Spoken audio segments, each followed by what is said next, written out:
بشر عالم در شور و نواس انسان بر دیر فناس یک سو طغیان ستم یک سو آهنگ بلا نه خروش آوایی نه امیدی از جایی یا رب دل. Dan akhirnya ada muncul sekelompok orang, sekelompok manusia yang dikenal dengan Syiah atau Rafidhah, yang mereka merayakan 10 Muharram dengan cara yang lain, yaitu dengan memukul-mukulkan pedang kepada tubuh mereka, menghantamkan rantai kepada tubuh mereka sehingga berlumuran darah, ya.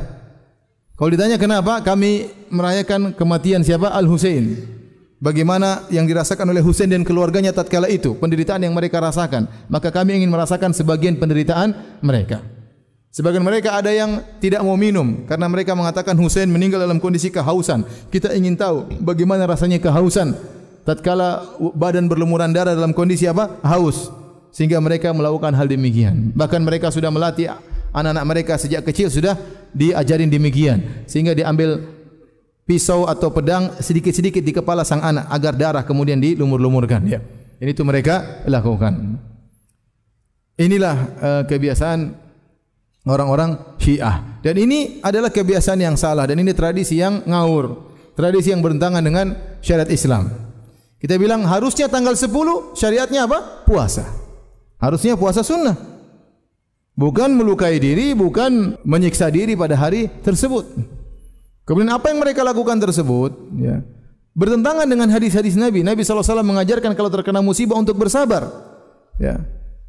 Kata Nabi SAW, "Laisa minna man darabal khududa wa syaqqal juyuba wa da'a bid'awal jahiliyah." Bukan dari golongan kami orang tatkala terkena musibah kemudian menampar-nampar pipinya, merobek-robek bajunya dan menyuruh dengan seruan jahiliyah. Kenapa? Hal itu menunjukkan protesan terhadap takdir Allah. Makanya di antara dosa besar adalah niyahah, meratapi mayat.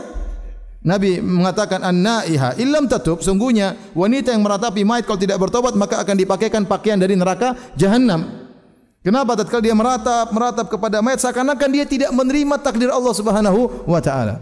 Seakan-akan dia protes terhadap keputusan Allah Subhanahu wa taala. Ini dosa besar. Dosa besar. Kita terkena musibah, sabar. Al-Husain tatkala radhiyallahu anhu meninggal dunia, semuanya sedih. Kita semua sedih, kaum muslimin sedih. Bagaimana tidak? Itu cucu Rasulullah sallallahu alaihi wasallam yang pernah dicium oleh Nabi sallallahu alaihi wasallam. Ya. Kemudian kita bersedih, tapi tidak boleh tatkala kita bersedih kemudian kita merayakan dengan cara-cara demikian. Jadi pertama, ini tradisi menyelisih sunnah, sunnah harusnya puasa. Yang kedua juga menyelisih sunnah, sunnah harusnya bersabar, bukan malah melukai apa? Diri. Yang ketiga kita katakan kepada mereka bahwasanya ada orang-orang yang lebih hebat daripada Al-Husain yang juga meninggal dengan tragis, namun dia tidak pernah merayakannya. Contoh kakaknya Al-Hasan meninggal diracun. Waktu ditanya siapa yang meracuni Anda, dia tidak mau kasih tahu.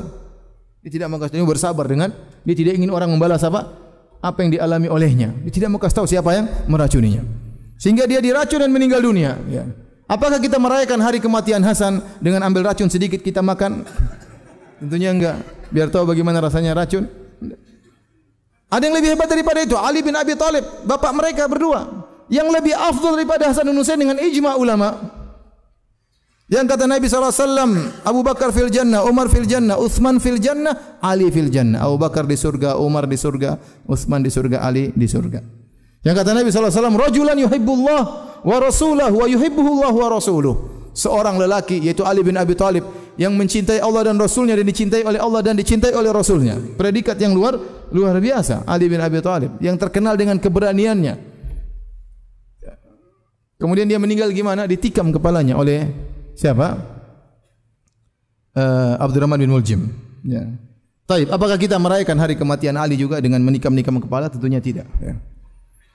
Yang lebih hebat daripada Ali bin Abi Thalib, Utsman bin Affan, yang dikepung oleh orang-orang pemberontak, kemudian masuk ke rumahnya.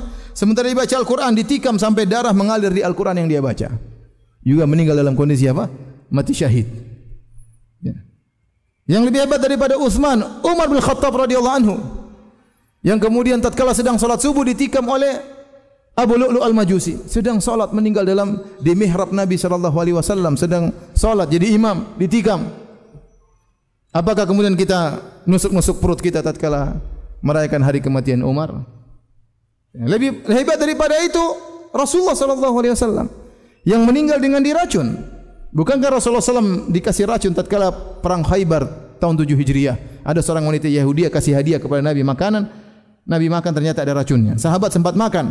Akhirnya sahabat yang makan langsung meninggal seketika itu. Nabi sempat merasakan sedikit, tahu-tahu daging yang dikasih racun tersebut berbicara, "Inni masmumah, sungguhnya aku beracun." Akhirnya Nabi lepas, tapi sudah terlanjur. Dan racun tersebut terus menggerogoti Nabi sallallahu alaihi wasallam dan Nabi terkadang merasakan sakitnya sampai puncaknya Nabi mengatakan uratku sudah putus tatkala Nabi akan meninggal dunia. Kata para ulama, Allah ingin menjadikan Nabi merasakan pahala mati syahid dengan cara Allah mentakdirkan Nabi dikasih racun dan racun tersebut menggerogoti Nabi sampai sekitar 4 tahun. Kemudian Nabi SAW meninggal. Dan ini adalah puncak kesedihan kaum muslimin. Namun kita tidak pernah merayakan hari kematian Nabi SAW. Kenapa dikhususkan Al-Husain? Kenapa dikhususkan apa? Al-Husain. Sementara yang lebih hebat daripada Al-Husain masih lebih banyak. Maka cara mereka merayakan 10 Muharram dengan melukai diri mereka adalah cara yang tidak diajarkan oleh para sahabat. Tidak diajarkan oleh para sahabat, tidak diajarkan oleh para tabi'in dengan cara demikian.